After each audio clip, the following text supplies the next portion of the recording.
In an imposing mansion, an elderly woman lives silently under controlling care. Behind gentle gestures, her son's new wife hides cold, calculated abuse. But when the truth comes to light, a mother re-emerges to turn pain into justice. If this story caught your interest, don't forget to subscribe to our channel and tell us what city you're watching from. Let's continue. The mansion stood majestically in the heart of the Upper East Side, one of New York City's most exclusive neighborhoods. Its large windows reflected the afternoon sun, and the manicured gardens exuded the fragrance of jasmine and white roses. Behind the high walls and wrought-iron gates lived Eleanor Hayes, a 73-year-old woman, whose eyes held the wisdom of someone who had taught entire generations. Her white hair, always carefully coiffed, framed a face marked by time, but still firm in its expression. Despite the cane that had been her companion since an accident 5 years ago, Eleanor maintained the upright posture of someone who had never bowed to life's adversities. That Thursday morning, Eleanor awoke to the sound of birds visiting the garden. Soft light filtered through the beige linen curtains, illuminating the spacious bedroom decorated with fine wood, furniture and black and white photographs that told the story of a life dedicated to education. There she was, young and smiling, alongside classes of adoring students. In another frame, she was receiving an award from the Department of Education, and in the center of the wall the most cherished photo, she and her son, Robert, on the day of his business school graduation. The boy she had raised alone after being widowed at 32 had become a respected businessman, the CEO of a multinational tech firm. Eleanor rose slowly, leaning on her cane. Every movement required effort, but she had learned to live with her body's limitations without losing the autonomy of her mind. The fall she had taken, tripping over a misplaced rug during a visit to an old colleague's house, had resulted in fractures that compromised her mobility. The doctors had been clear. With physical therapy and proper care, she could maintain a dignified life, but she would never walk unaided again. Robert wasn't home that morning. Another international trip, this time for a conference in Dubai. His absences had become frequent in recent years, especially after he took over as CEO. Eleanor understood. Her son worked tirelessly, and she was proud of his every achievement. But deep down, she recognized that Robert carried an invisible weight, the guilt of not being there on the day of the accident. He had been in a meeting when he got the news that his mother had been rushed to the hospital. Since then, he compensated for his absence with material comfort, private doctors, expensive treatments, and a team of caregivers to ensure Eleanor never wanted for anything. Gradually, the house that was once hers alone had transformed into a shared space. First came Maria, the caregiver who became her constant companion, a 45-year-old black woman born in Mexico City who had come to New York with 3 young children and the dream of giving them a better life. Maria had firm hands and a soft heart. She cooked meals that brought back memories of Eleanor's childhood, chatted about everything from soap operas to politics, and never treated her as if she were too fragile to understand the world. But everything changed when Robert met Veronica. It was at a charity gala 6 months ago.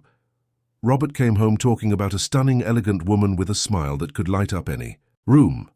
Veronica Thorne was 38, an architect from a traditional Boston family, and possessed an impeccable resume. In their first few meetings, Eleanor noticed a different sparkle in her son's eyes. It was as if, after years dedicated exclusively to work, he had finally found someone who brought him a sense of ease. The official introduction happened at a Sunday lunch. Veronica arrived bearing flowers, a warm smile, and a discreet dress that showed good taste without being ostentatious. She greeted Eleanor with a delicate hug, complimented the house's decor, asked about her career as a teacher, and listened to every story with genuine attention. At least that's what it seemed like. Over the following weeks, Veronica became a constant presence. She accompanied Robert to dinners, joined in conversations at the table, helped Eleanor choose books from the library, and offered to take her to medical appointments when Maria couldn't. Eleanor, always observant, noticed small details. The way Veronica touched Robert's arm with a studied gentleness, how she changed the subject when he mentioned work, how her eyes scanned each room of the house as if she were cataloguing its contents. But Eleanor pushed her suspicions aside. Robert was happy, and that was enough. Perhaps they were just the impressions of a woman who had spent years alone, unaccustomed to sharing her space and her son's attention with someone else. The wedding was announced 3 months after their first meeting. An intimate ceremony, just close family and dear friends held in the mansion's gardens. Eleanor wore a navy blue dress, received congratulations from the guests, and was moved to see her son so radiant. Veronica was breathtaking in a simple yet sophisticated white lace dress. During the ceremony, she held Eleanor's hand and whispered, "I promise to take care of him, just as you always have, and to take care of you too with all the love you deserve."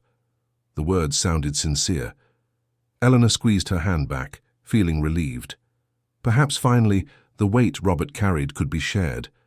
Perhaps Veronica was the partner he had always needed. The honeymoon was brief, just a week in Santorini.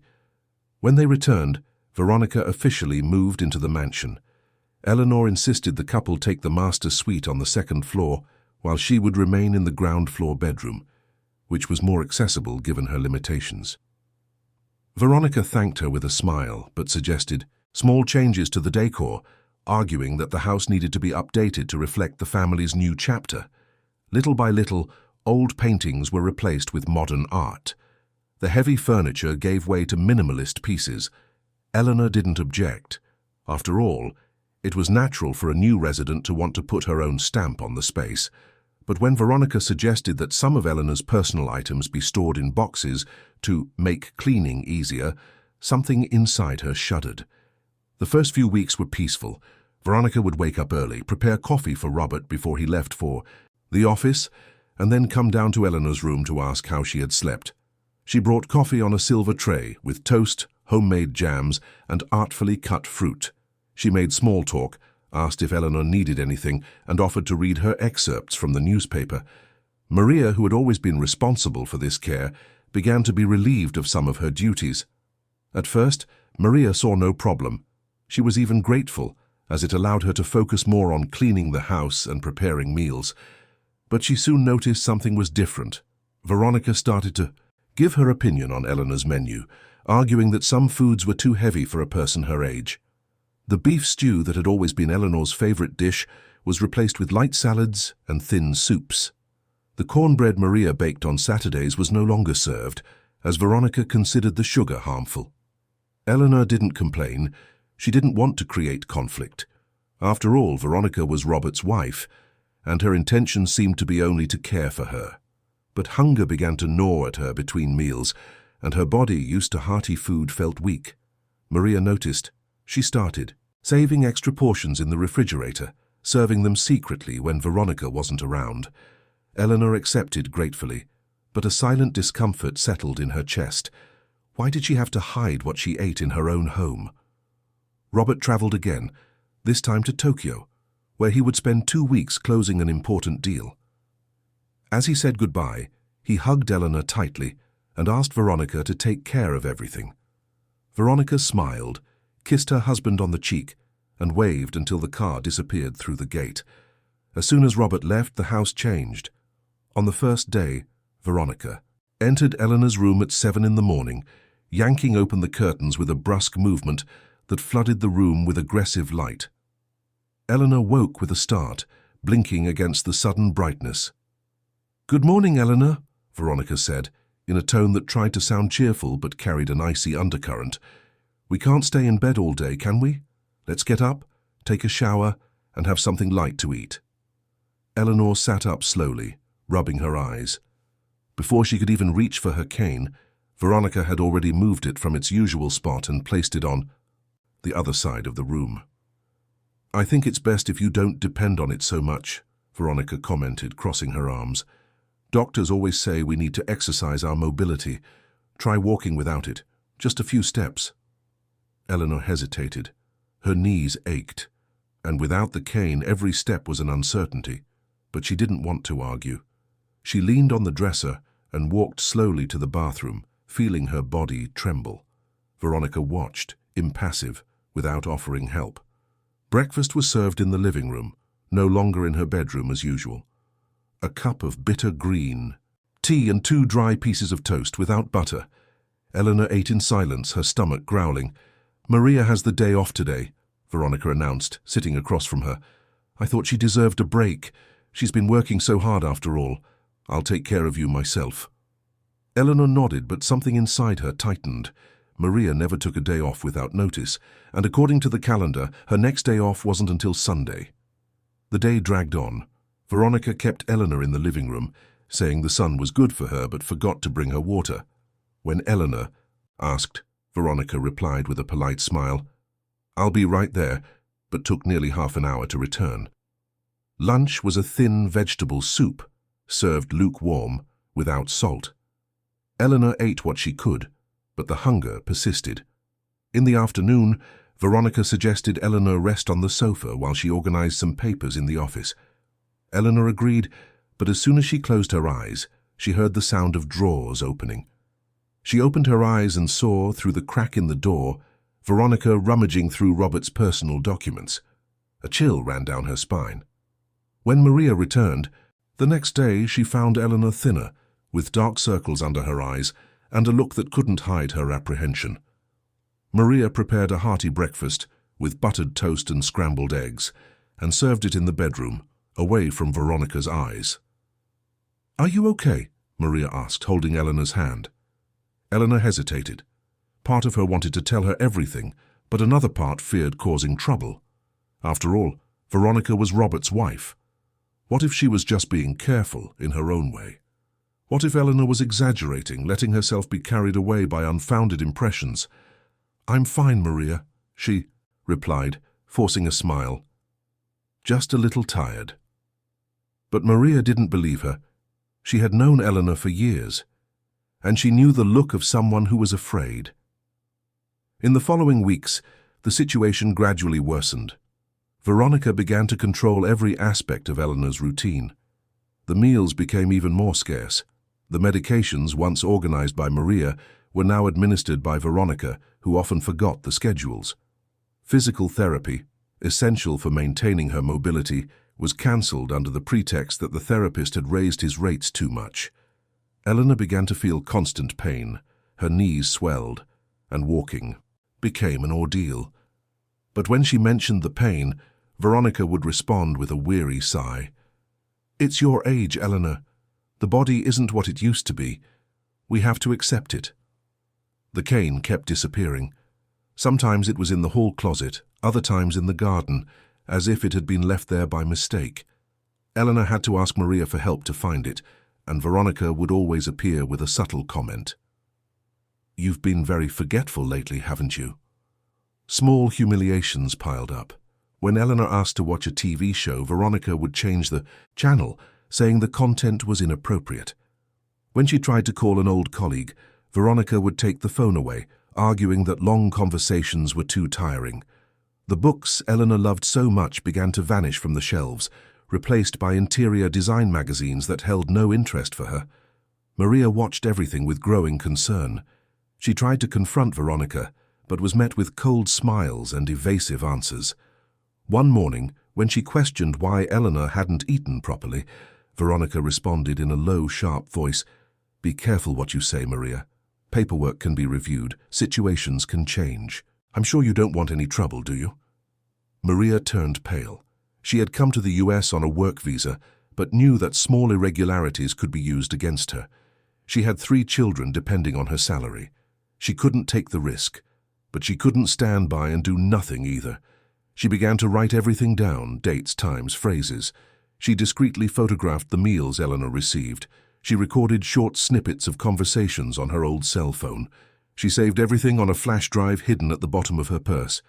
Eleanor, for her part, felt increasingly alone.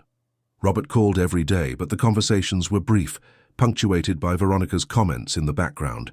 Always sweet, always attentive. He would ask how she was, and Eleanor would reply that everything was fine. How could she tell the truth? How could she explain that she was being silenced in her own home? Robert trusted Veronica.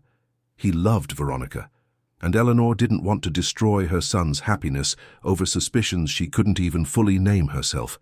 But the truth was, little by little, Eleanor was being erased, and the worst part was realizing that perhaps no one would notice until it was too late. One night it was past 10 o'clock when Eleanor heard footsteps in the hallway. Veronica opened the bedroom door without knocking and announced with a smile that didn't reach her eyes, "We're starting a renovation in your room tomorrow, Eleanor. It will be more comfortable for you to stay in the basement for a few days. I've already prepared everything down there." Eleanor's heart pounded. The basement was damp, dark, a space used only for storing old things. "But Veronica, I don't need to leave my room. The renovation can wait until Robert gets back." "Don't worry," Veronica interrupted firmly. "Robert has already approved everything. He trusts me. And you should trust me too." And in that instant, as the hallway light cast shadows on Veronica's face, Eleanor understood. The nightmare was just beginning. The basement smelled of mold and neglect. The cold concrete walls wept with moisture, and a single dim bulb hung from the ceiling, casting shadows that danced in the dark corners. There, among dusty boxes and furniture covered in old sheets, Eleanor was settled into a narrow bed with a thin mattress that barely softened the hardness of the metal frame.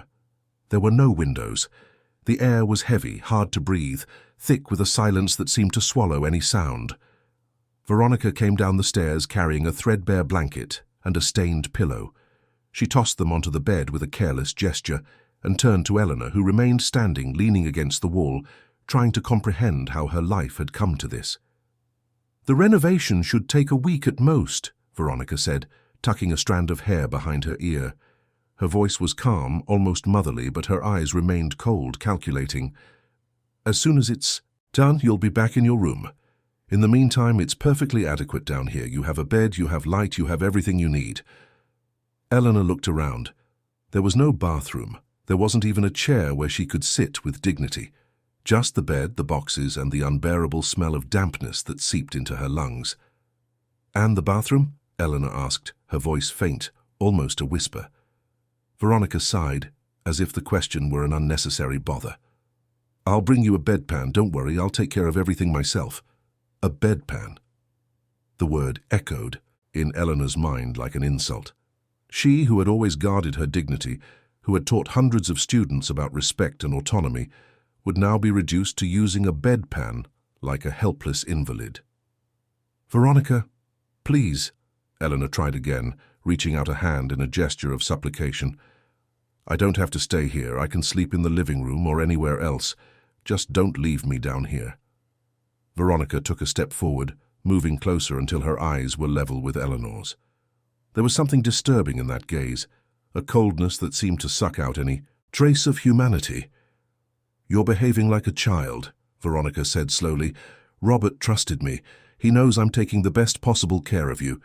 If you start complaining, creating problems, he'll think you're losing your mind. And you know what happens to people who lose their minds, don't you? They need special care, special places."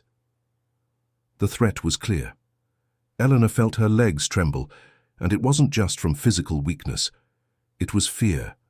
Real, visceral fear, the kind you feel when you realize you are completely at someone else's mercy. Veronica went up the stairs, and the sound of the door being locked from the outside echoed like a final sentence. Eleanor was left alone, enveloped by the darkness the dim bulb couldn't dispel. She sat on the bed and let the tears fall. They weren't tears of self-pity. They were tears of rage, of helplessness, from a woman who knew she was being silenced and couldn't find the strength to scream. The first night was endless. The basement's chill seeped into her bones, and the thin blanket offered no comfort. Eleanor heard strange noises, creaking wood, footsteps on the floor above, the distant sound of a television. But no one came down. No one came to check if she was okay. The next morning, Veronica appeared with a tray. 2 slices of stale bread and a glass of lukewarm water. No butter, no jam, nothing to give it flavor. She placed the tray on the floor beside the bed without a word and went back upstairs. Eleanor ate slowly, forcing each piece down her dry throat. Hunger gnawed at her, but it was the abandonment that hurt more. The days blurred into a degrading routine. 2 meals a day, always scarce, always cold. The bedpan was emptied only once a day, and the smell made the air even more unbearable. Eleanor tried to keep herself clean with a damp cloth Veronica occasionally left, but the lack of a proper bath caused her skin to itch, become irritated, and develop sores in places her limited mobility prevented her from reaching. Upstairs, life went on as normal. Eleanor heard the sound of laughter, of phone conversations, of soft music playing in the living room. It was as if she had ceased to exist, as if the mansion that was once her home had now swallowed her, hiding her in its dark bowels where no one could see her. Maria tried to go down to the basement on the third day, but Veronica blocked her path, saying Eleanor was resting and didn't want to be disturbed. Maria insisted, but Veronica was firm, crossing her arms and blocking the door. "Maria, you're forgetting your place," Veronica said, with a smile that looked more like a veiled threat. "I'm the lady of this house now, and what I say goes. If you don't like it, you can find another job. I'm sure it won't be hard to find someone more cooperative." Maria backed down, but her blood was boiling. That night she waited for Veronica to leave for dinner with friends and slipped silently down to the basement. She found Eleanor lying down, with sunken eyes, a pale face, and chapped lips. The shock was so great that Maria had to steady herself against the wall to keep from falling. "Mrs. Hayes," Maria whispered, kneeling beside the bed. "What are they doing to you?" Eleanor opened her eyes slowly, as if every movement required a superhuman effort. When she recognized Maria, a flicker of hope crossed her gaze. "Maria, I need you to help me," Eleanor said, her voice hoarse. "I need to talk to Robert. He needs to know what's happening." Maria took Eleanor's hand, feeling the coldness of her skin, the weakness of her grip. "I'll call him right now. I'll tell him everything." "No." Eleanor squeezed Maria's hand with a strength that surprised them both. "She'll find out. She controls everything. It has to be different. It has to be with proof." Maria understood. She took her cell phone from her pocket and, with trembling hands, began to take pictures. The dark basement, the miserable bed, the foul-smelling bedpan in the corner, and Eleanor, the woman who had once been vibrant and full of life, now reduced to a shadow of her former self. Each click was a silent record of calculated cruelty. "I'll send them to Robert," Maria promised, putting her phone away. "But I have to be careful. If she finds out before—" "I know," Eleanor interrupted. "Do it when you're sure. But do it soon, Maria.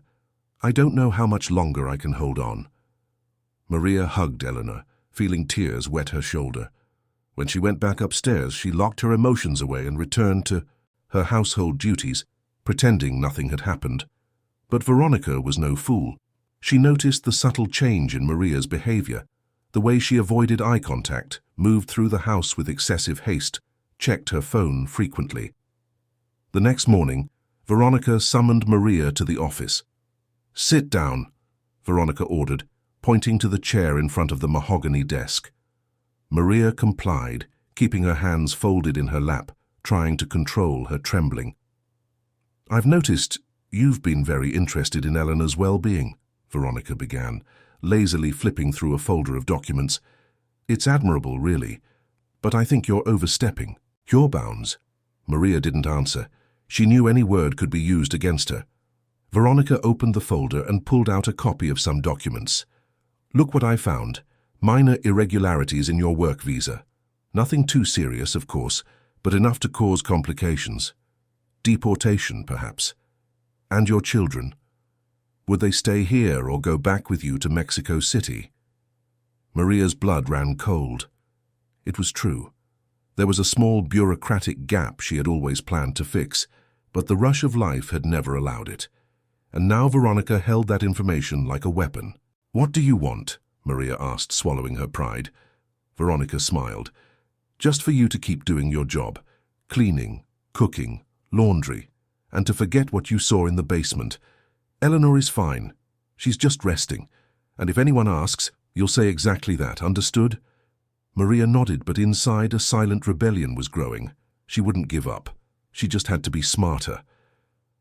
That same afternoon, while Veronica was out for a massage, Maria composed a detailed message on her phone. She wrote everything.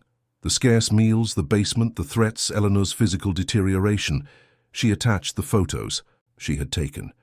But she hesitated before sending. If Robert received it now and called the house, Veronica would know immediately who had sent it. Maria needed the right moment, a moment when Veronica couldn't interfere. She waited until night. Robert was in an important meeting in Tokyo, likely with his phone on silent. Maria sent the message and deleted the history, hiding the phone inside a cookie tin in the pantry. Down in the basement, Eleanor fought against despair. The pain in her body had intensified, her knees were swollen, and an open sore on her heel was bleeding, staining the sheet. She tried to move, but every effort resulted in agony. The food remained scarce, and her once resilient body was beginning to give out. In a moment of clarity, Eleanor found a forgotten pencil inside one of the boxes near the bed, and on a piece of cardboard torn from an old package she began to write. Her hands trembled, and the letters came out crooked, but the words were clear. Robert, my dear son, if you are reading this, it means I managed to get this letter to you. I need you to know the truth. Veronica is not who you think she is. She has locked me in the basement. She won't let me out. The food is scarce. I am in pain. I am afraid. I am not confused. I am not making this up. This is real. Please believe me. Please, come get me out of here. Eleanor folded the paper and hid it under the mattress. She didn't know when she would have a chance to deliver it, but she had to be ready. 2 days later, Veronica came down to the basement, carrying the usual tray with its insufficient food. But this time, her expression was different. There was a disturbing satisfaction in her smile. You know, Eleanor, Veronica began, sitting on the edge of the bed without permission, I've been thinking a lot about you, about your life, about how frustrating it must be to have been someone important and now be, well, this. Eleanor didn't respond. She knew any reaction would feed the cruel pleasure Veronica felt. Robert told me you were always a strong, independent woman. It must be hard to accept that you now need help with everything, that you can't even climb a flight of stairs on your own, that your mind, little by little, is failing. My mind is not failing, Eleanor replied, her voice low but firm. Veronica laughed. Oh, of course not. For now. But you know how these things go. Age advances, and lucidity fades. Who knows, in a few months you might really start to confuse things.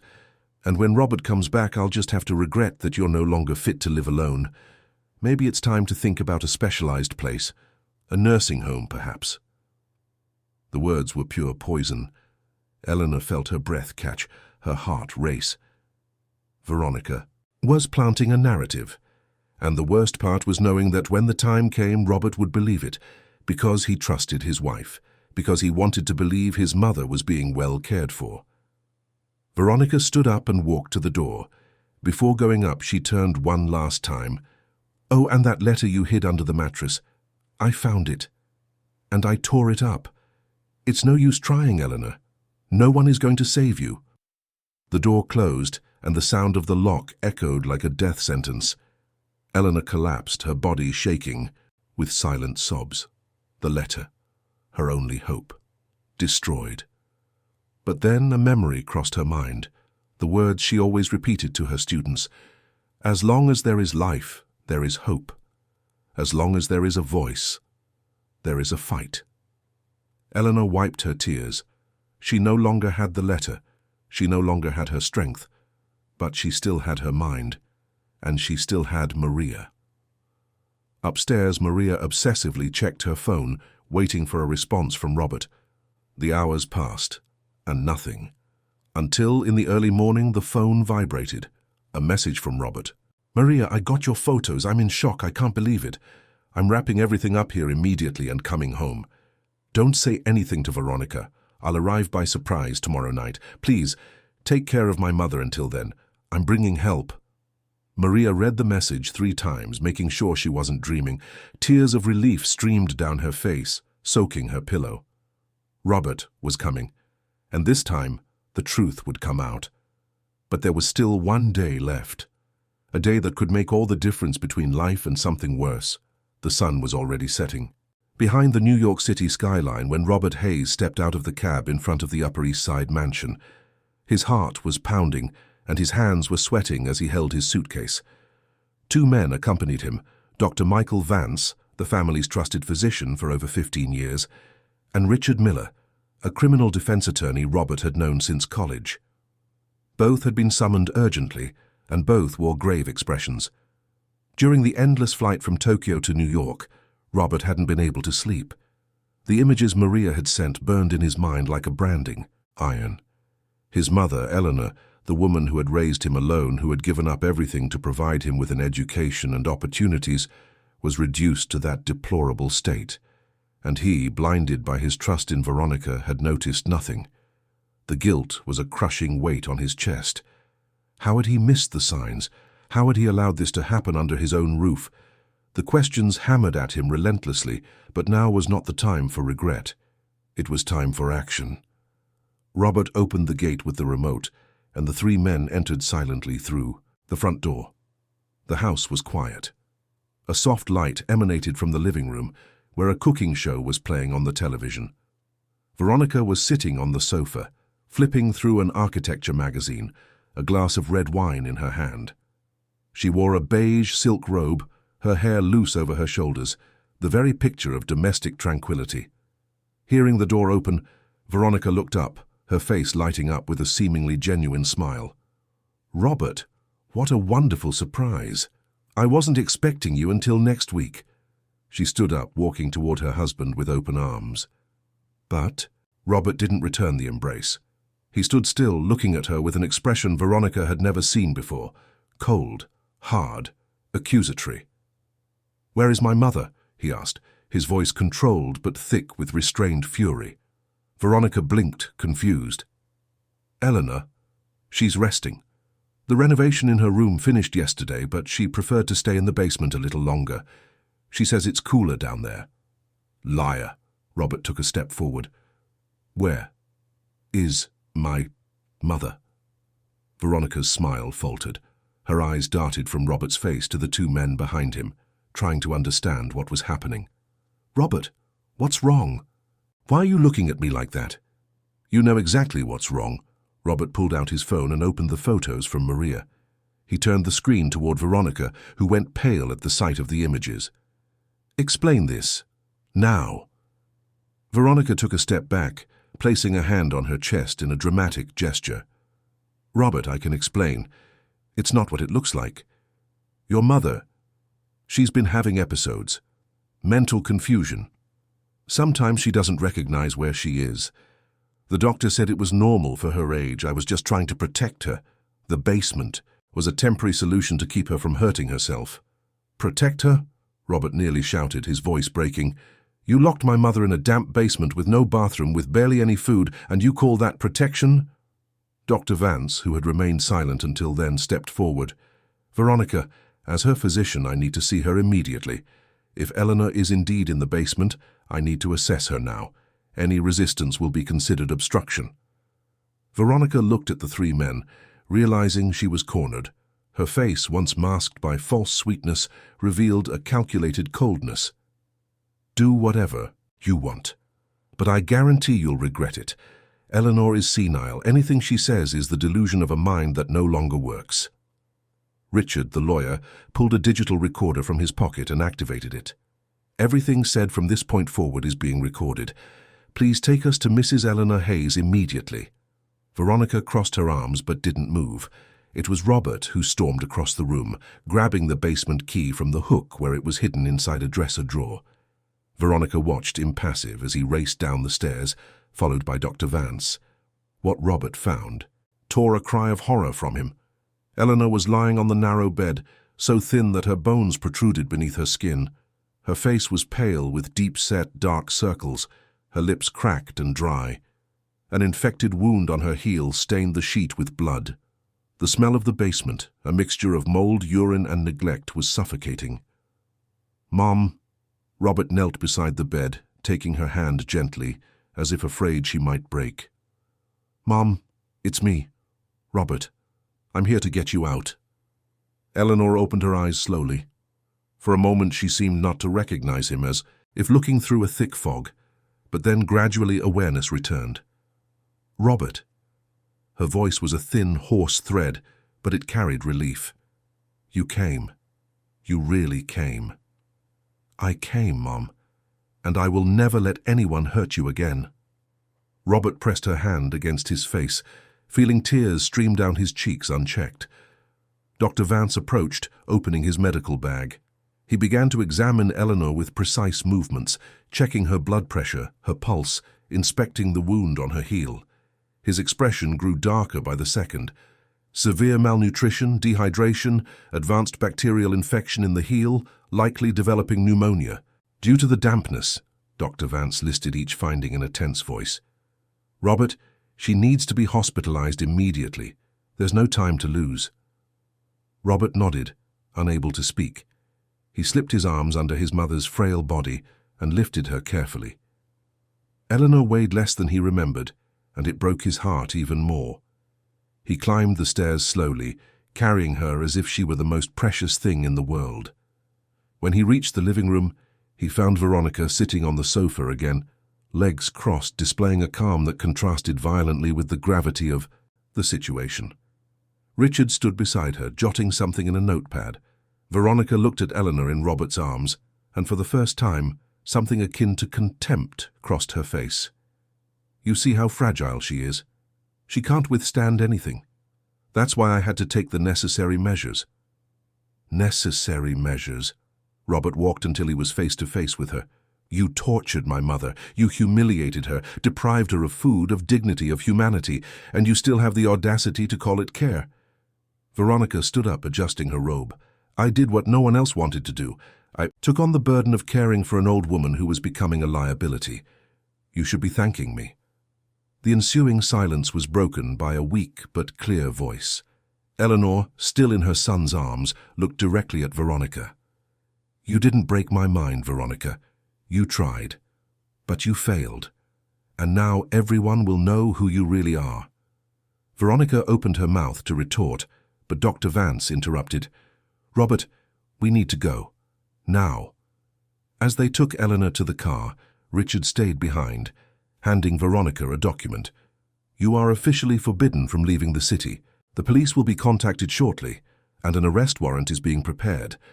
Any attempt to flee will be considered an aggravating factor. Veronica tore the paper and threw the pieces on the floor. You can't arrest me. I did nothing wrong.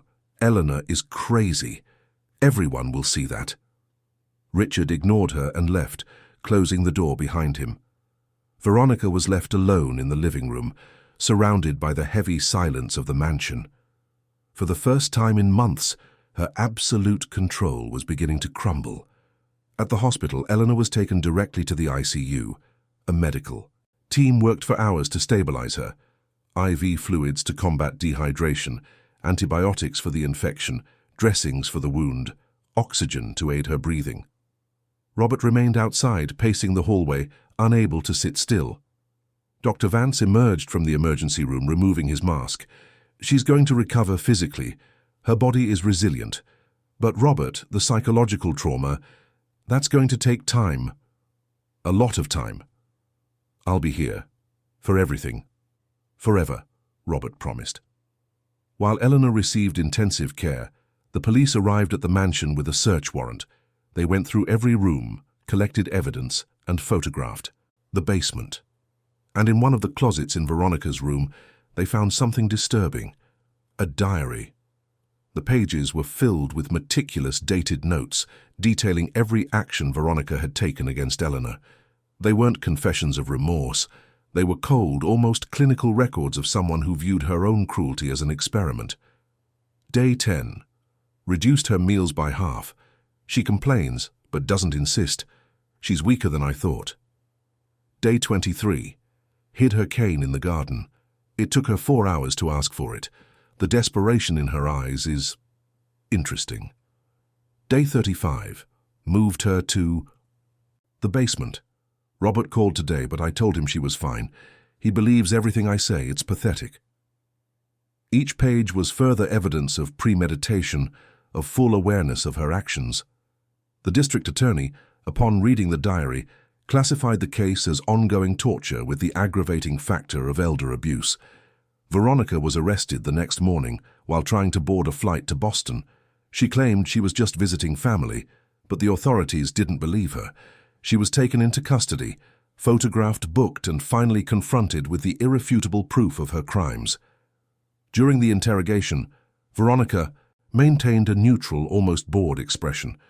When asked about her motives, she answered with a coldness that shocked even the most seasoned investigators. "I grew up in a home where no one saw me. My parents only had eyes for my older sister. I was the forgotten child, the one who never got any attention. I learned that to exist, I had to control people, situations, narratives. Eleanor was just another person I could control. It's not personal, it's just who I am." The forensic psychologist present noted every word. Later in his report, he described Veronica as having sociopathic traits with a history of unprocessed trauma that manifested in destructive behaviors. But, as the prosecutor herself pointed out during the hearing, trauma explains, but it never justifies cruelty. While the justice system ran its course, Eleanor fought a different battle. In the first few days at the hospital, the nightmares were constant. She would wake up screaming, thinking she was still in the basement, that Veronica was coming for her again. The panic attacks were intense, and the doctors had to administer mild sedatives to help her rest. But Robert was always there. He slept in an armchair, by her bed, held her hand during the nightmares, and whispered words of comfort. In the mornings he read her excerpts from the newspaper, told her stories about work, and brought old photos for them to look at together. And slowly, Eleanor began to come back.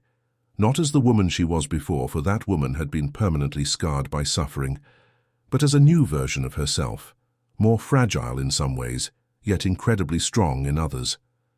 Maria visited daily, bringing fresh flowers and news from the house. Robert had fired all the staff Veronica had hired and rehired Maria with a proper salary, full benefits, and immediate regularization of her paperwork. More than that, he offered her a permanent position, not as a caregiver, but as the house manager, with autonomy and respect. 2 weeks after being admitted, Eleanor was strong enough for longer visits. Robert brought a box he had found in the attic. Old letters Eleanor had written in her youth, when she was a new teacher. They spent hours reading them together, laughing at forgotten stories, crying over sweet memories. "I almost forgot who I was," Eleanor said, holding a time-yellowed letter. "She almost made me believe I was worthless." "You have always been worth everything, Mom," Robert said, kissing her forehead. "And now, we're going to remind you of that every single day."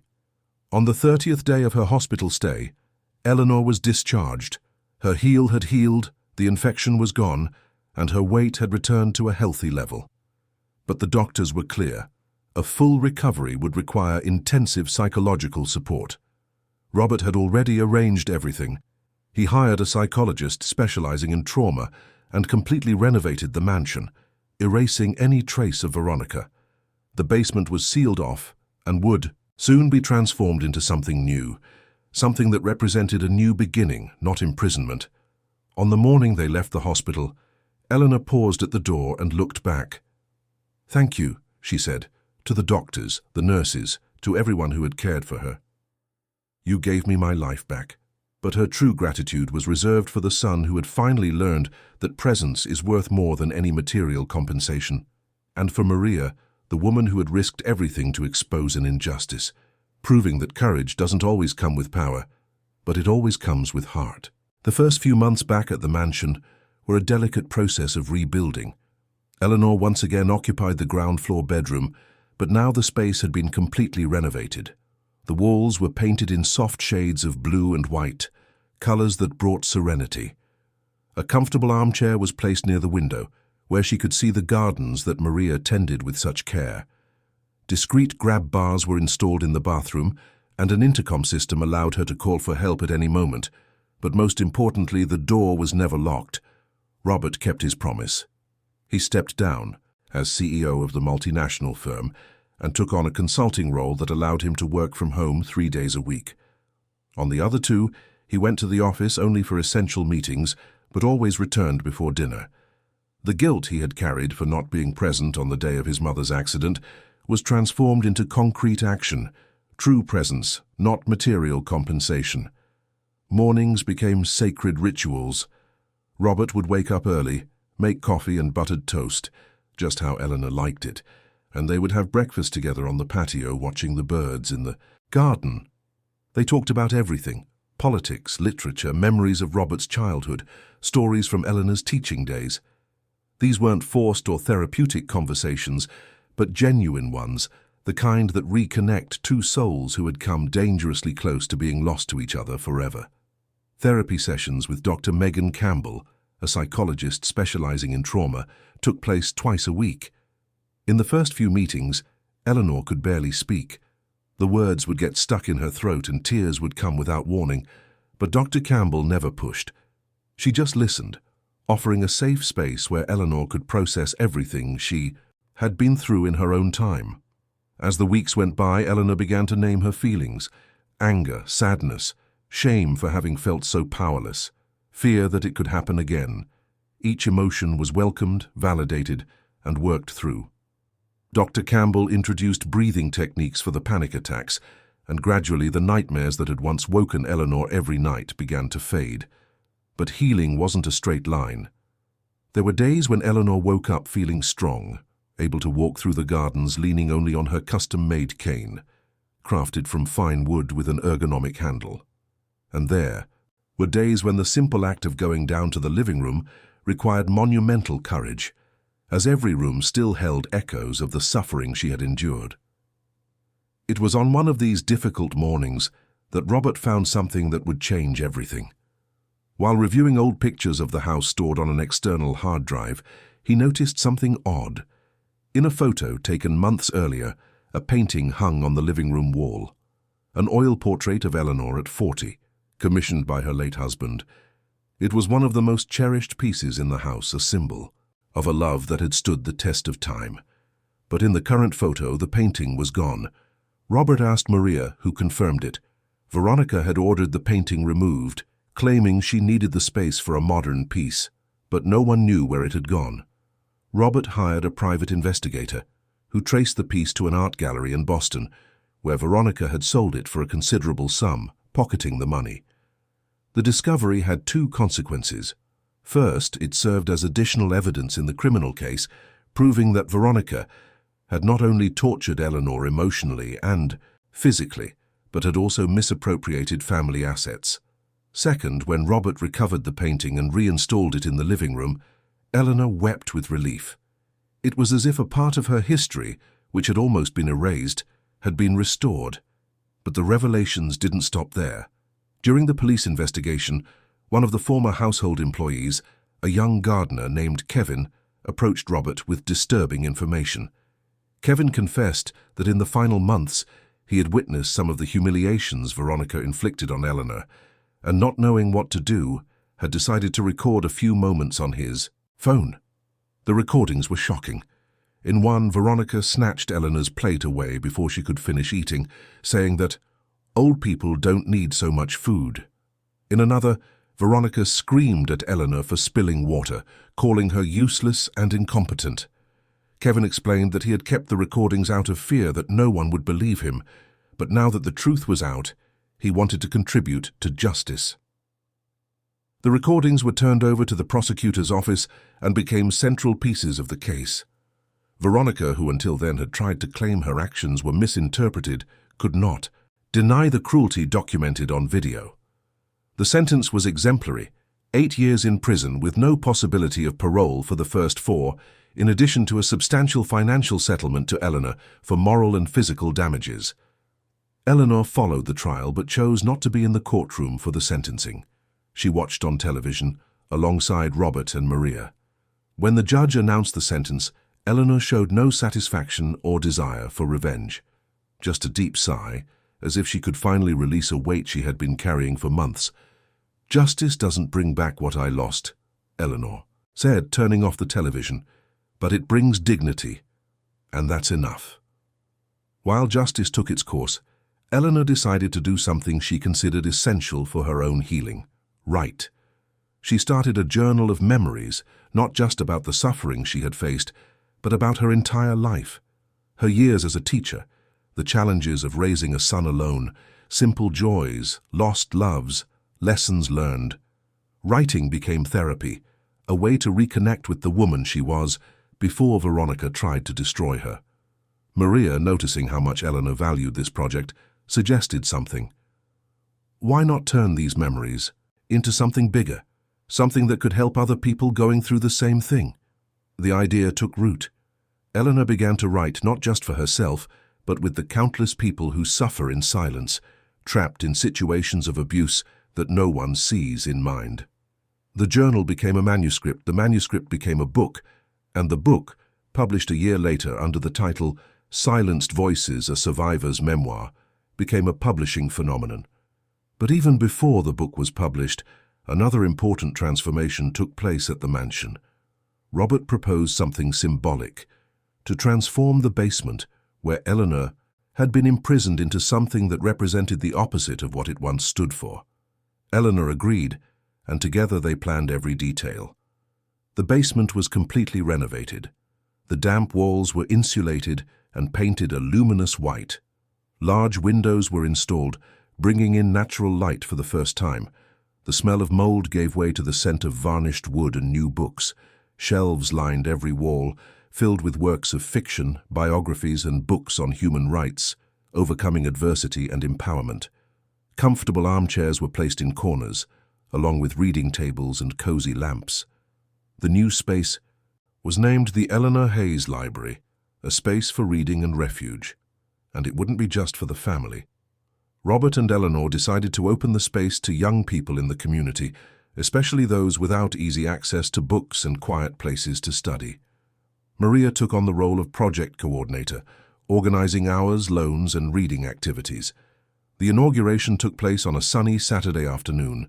Neighbors, friends, former students of Eleanor's, and young people from the community all gathered to celebrate not just a physical space, but a symbol of resilience. Eleanor, leaning on her cane, cut the ceremonial ribbon and gave a brief speech that moved everyone present. "This place was once my prison, but today it is freedom.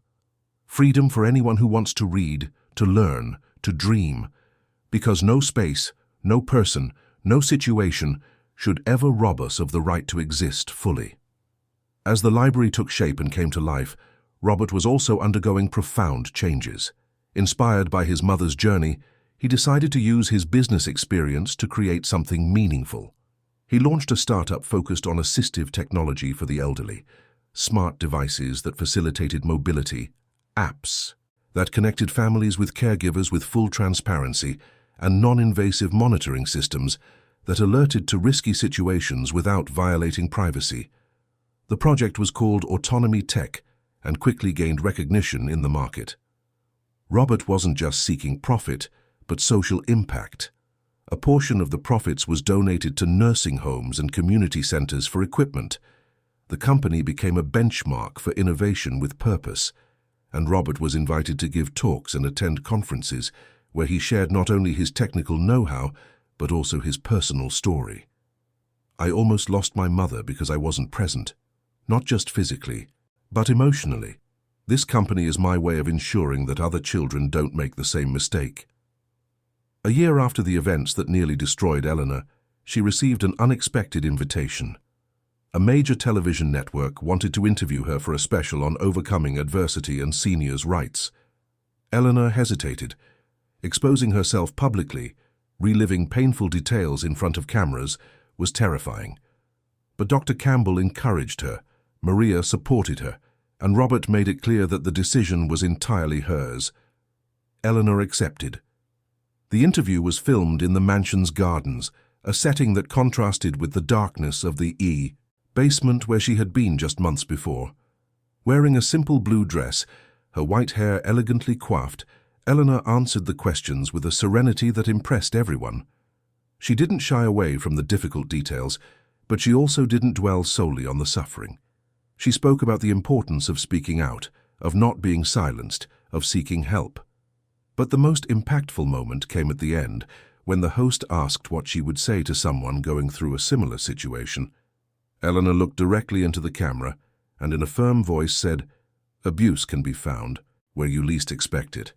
Inside homes that look perfect, behind faces that smile in public. Speak up, scream, write, insist. Your voice matters." And if you feel like no one is listening, keep speaking until you find someone who will. I did, and my life is proof that it's possible to start over. Her words went viral. They were shared thousands of times on social media, turned into posters for elder protection campaigns, and inspired stricter laws against domestic abuse. Eleanor received hundreds of messages from people thanking her for giving a voice to a suffering that many endure in silence. 2 years after the nightmare began, Eleanor hosted a special dinner. It wasn't a celebration, but a moment of gratitude. She invited Maria and her 3 children, Robert, Dr. Vance, Richard the lawyer, Dr. Campbell, Kevin the gardener who had recorded the evidence, and some of the young people who frequented the library. The table was set on the patio under a starry sky. Maria prepared a feast with all of Eleanor's favorite dishes: a hearty stew, crispy cornbread, sautéed greens, sliced oranges, and for dessert, the pound cake that had been forbidden for so long. The food wasn't just nourishment. It was a symbol of reclaimed freedom. During dinner, conversation flowed naturally. Laughter, stories, plans for the future. At one point, Eleanor asked for silence and stood up, holding a glass of grape juice. "I'd like to make a toast," she said, looking at each person around the table. "To the second chance life has given me. To the love that endures, even when all seems lost. To the courage to speak when silence is easier. To the life that truly begins when we choose to start again. And to each of you who showed me that family isn't just about blood but about choice, thank you for choosing me." Everyone raised their glasses and the toast echoed in the warm New York night. Maria cried openly, holding Eleanor's hand. Robert hugged his mother, whispering an "I love you" that carried years of gratitude. Dr. Vance and Richard, men accustomed to dealing with tragedy, allowed themselves to be moved. And the young people from the library, witnesses to a real-life story of overcoming adversity, understood that resilience isn't just an abstract concept, but a daily choice. As the night wore on and the stars shone brighter, Eleanor looked at the mansion that had almost been her tomb, but was now her home once more. The basement that had imprisoned her body was transformed into a library that freed minds. The pain that had nearly destroyed her had become fuel to help others. And the voice they had tried to silence now echoed, touching lives, changing realities. Eleanor knew the scars would never completely disappear. There would be difficult days, memories that still stung, moments of fragility. But she also knew she was stronger than any attempt to break her, because true strength isn't about never falling, but about getting up every time you do. And Eleanor had gotten up, with dignity, with a voice, with purpose.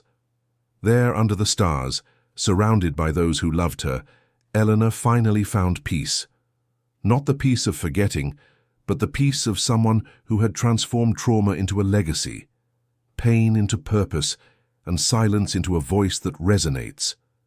The house that was a prison became a symbol of resilience.